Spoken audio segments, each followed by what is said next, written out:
Я несколько лет работаю оператором, и при этом я понимаю, что я панически боюсь камеры.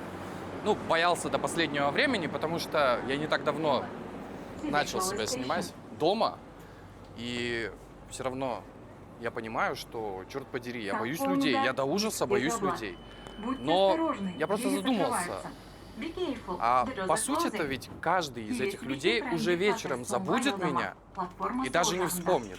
Следующая станция Рейнбек. Так ведь? Конечная. Иди, блядь, пока не поздно к психиатру, ты же ёбнулся, блядь. Ну и, собственно, всем привет! Вы на канале Занувеску. Меня зовут Алексей, также Шторкин. Сегодня я хочу задеть очень такую щепетильную тему для многих людей. Влияние общественного мнения со следующими вытекающими. Давайте будем честны, многие из окружающих людей почему-то боятся начинать пробовать какое-то хобби, развиваться в каком-то направлении, либо из-за предрассудков, либо из-за мнения окружающих. Попробовать себя айтишником, попробовать себя художником, попробовать себя танцором. Абсолютно неважно, это может быть как новая работа, так и хобби, но почему-то многие переживают о том, кто что о них подумает. Зачастую, на самом деле, никто о вас даже не будет переживать, а те, кто и будет упорно вас отговаривать или будет вам что-то говорить, ну, мне кажется, это либо какие-то завистники, либо, ну, просто достаточно недалекие люди. И также стоит добавить, что многие из этих людей, кто отговаривает или как-то косо смотрит на вас и ваши новые предпочтения или начинания, это весьма скованные и зажатые люди, которые побоятся попробовать себя в чем-то из-за страха упрека другими людьми. Стоит добавить в целом старшее поколение, не будем их осуждать, просто, ну, это факт, это имеется. Многие, кто воспитан во времена Советского Союза, до сих пор почему-то не воспринимают за серьезную работу любую творческую работу, либо работу, связанную с IT-направлением, что, на мой взгляд, естественно, абсурд полный, учитывая то, как сильно развивается наш мир. Очень странно, многие из них говорят, что если ты не заводчанин, не учитель или не медик, то ты не работаешь, что, на мой взгляд, естественно, полный бред. Думаю, стоит добавить дальнейшие сожаления по жизни о том, что они как раз-таки побоялись попробовать сделать в свое время из-за возможного общественного осуждения. Я никогда не понимал родителей, которые силком заставляют своих детей заниматься чем-то. Ну, отдают в секцию там балета, бокса, футбола, абсолютно неважно. Я говорю о тех случаях, когда родители отдают их, скажем так, против своей воли. И даже несмотря на то, что ребенок спустя некоторое время все равно говорит, что ему не нравится этим заниматься, и он хотел бы сменить направление, они все равно говорят: вот, продолжай ходить. Не поймите меня неправильно, я прекрасно понимаю, что дети в таком возрасте, они как губки, они достаточно быстро все запоминают, схватывают,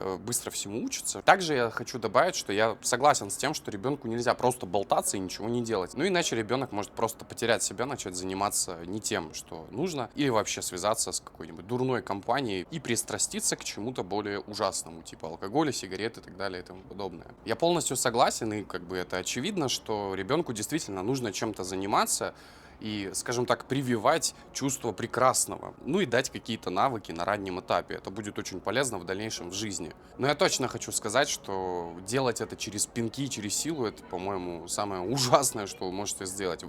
В лучшем случае ребенок тихо начнет ненавидеть то, что вы заставляете его делать, а в худшем это может отразиться и на ваших отношениях. Расскажу свой пример. В свое время меня родители отдали в музыкальную школу. Мне пришлось 8 лет оттарабанить на чертовом аккордеоне, который я с тех пор, после окончания, ни разу и не взял в руки. Но пока я обучался на аккордеоне, я очень сильно хотел сменить свое направление и попробовать себя, например, в фортепиано или гитаре. Но, увы и ах, после того, как я окончил музыкальную школу, я благополучно забыл про аккордеон. И в конце концов, с друзьями я все равно начал играть в своей маленькой такой группе, в компании ребят. Я начал играть на бас-гитаре и все это изучал самостоятельно, сидя дома. И я очень жалел, что было потрачено столько времени, и, к сожалению, мне так и не дали перевестись на гитару, которая, кстати, очень сильно бы мне пригодилась. А что касается аккордеона, ну, я просто стал его ненавидеть. Сейчас со временем я понимаю, что, ну, действительно, ненависть была связана исключительно с тем, что меня заставляли делать через силу.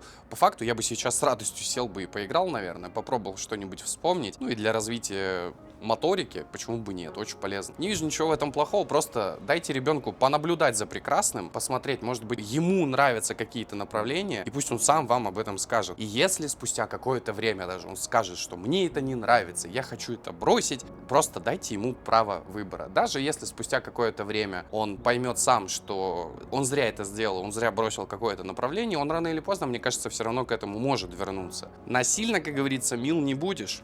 И насильно можно привить только скрытое отвращение и ненависть к направлению. Почему я вообще говорю об этой теме? Мне тоже кажется, что это связано напрямую с влиянием общественного мнения, с боязнью быть осужденным обществом, и вот это все. Потому что, когда я хотел отказаться от аккордеона и сменить направление, у меня бабушка очень сильно ругалась по этому поводу и говорила, что ну как же так, ты уже 5 лет отдал этому делу, и как бы, ну, негоже бросать посреди пути. В первую очередь я знаю, что она хотела своим подругам говорить, что ее внук аккордеонист, не такой уж и аккордеонист. И лучше бы мне дали выбор в тот момент. Ну и также дети должны быть чем-то заняты, чтобы не увязаться в какую-то темную историю. Признаюсь честно, меня давление со стороны родителей, музыкальная принудительная школа, пинки в техникуме никак не уберегли ни от употребления сигарет, ни от употребления алкоголя. К счастью, я вырос нормальным человеком, не спился за гаражами. Принудительные методы не так уж и хорошо на самом-то деле работают. Также знаю примеры людей из своей школы, ребята отличники, которые прям ходили по струнке всю свою жизнь, и после окончания школы началось их веселье.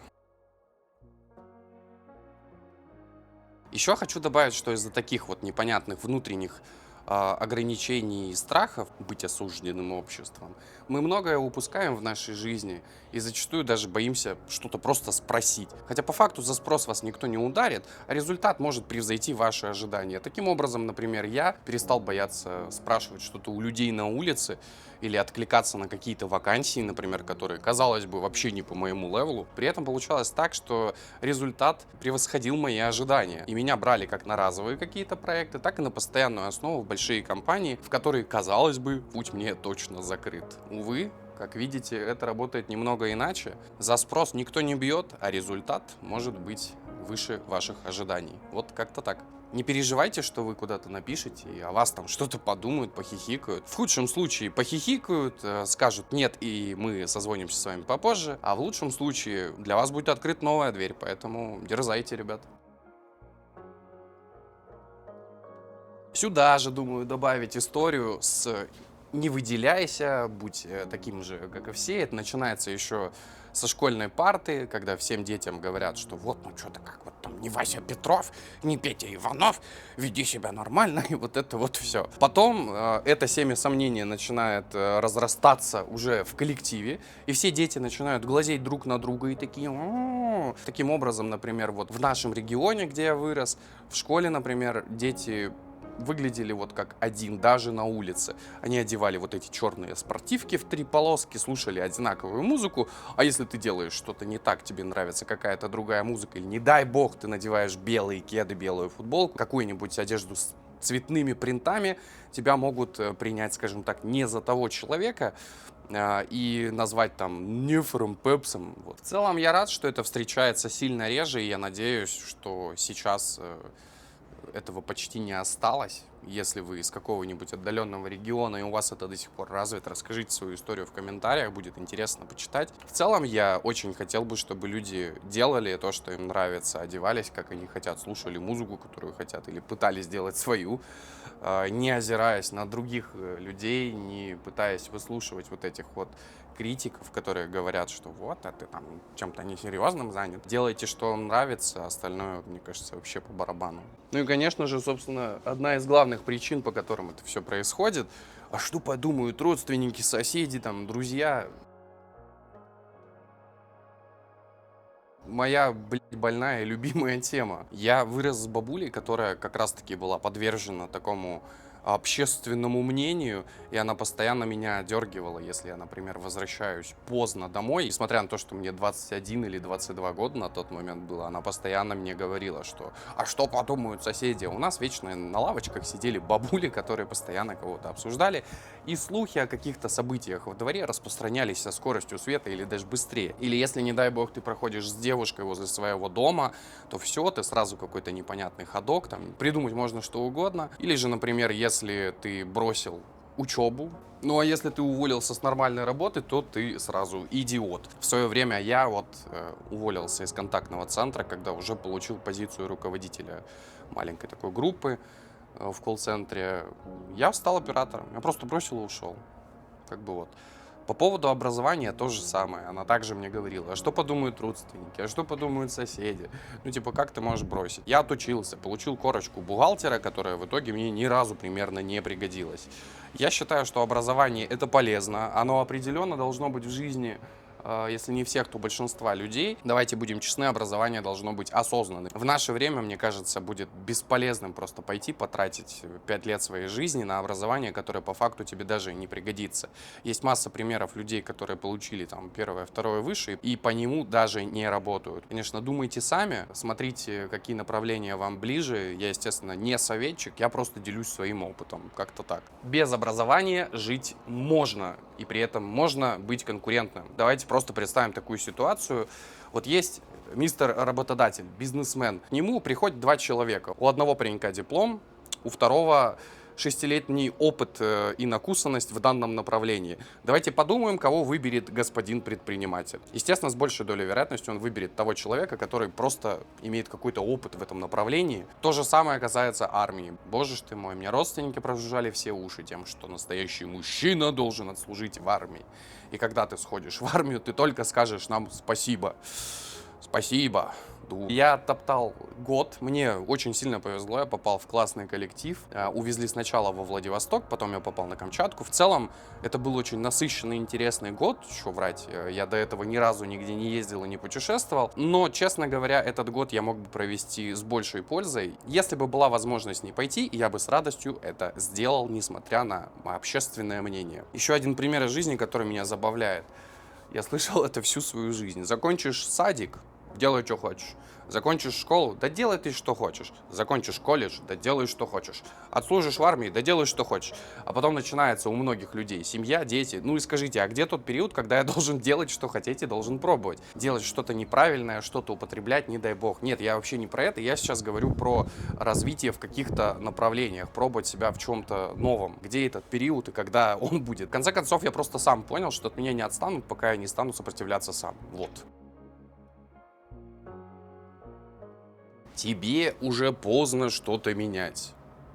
Как же я охренел от этих слов, когда мне было 22 года. Я доработал до позиции руководителя небольшой группы в контактном центре. И вот в тот момент я понял, что мне не нравится мое направление, я хочу заниматься чем-то другим. Как только я купил себе свою первую камеру за 70 тысяч рублей, родители сказали, что я сошел, я занимаюсь непонятной херней, а друзья сказали, это же просто хобби, ничего серьезного. Ты точно уверен?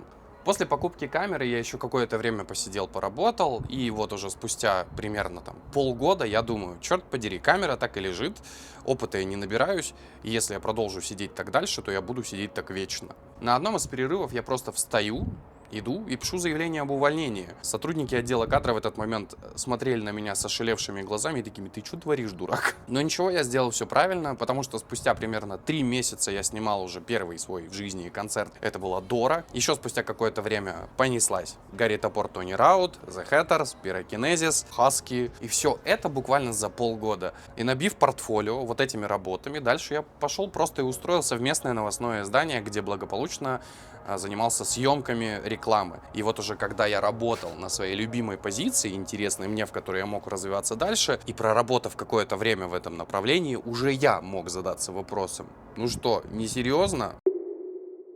Ну и под конец видео хотелось бы сказать еще пару слов. Если вы досмотрели ролик, огромная благодарность и отдельные слова благодарности для тех, кто посмотрел предыдущий ролик и помог ему залететь в рекомендации за счет лайков, просмотров и комментариев. Просто что там творилось для уровня моего канала, это просто нечто.